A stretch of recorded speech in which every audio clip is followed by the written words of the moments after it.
Hello guys, welcome back to the channel. In this today's tutorial, I'm going to show you how you can remove background noise from your video using KineMaster.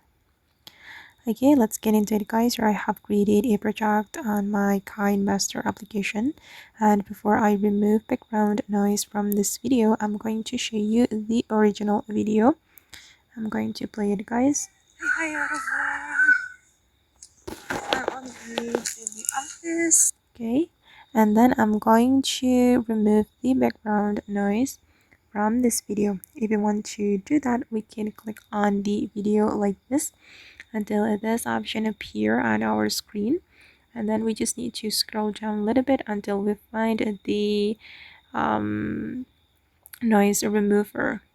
Okay, and you can activate this feature to remove background noise from your video.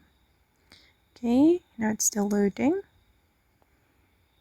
Okay, and now it's complete guys, and I'm going to play the video to show you the final result. Hi everyone. Okay, and I think it sounds better than before, right? Okay guys, and that's all the way to remove background noise from our video using KineMaster. I hope this tutorial will be useful for you. Thank you so much for watching, and bye.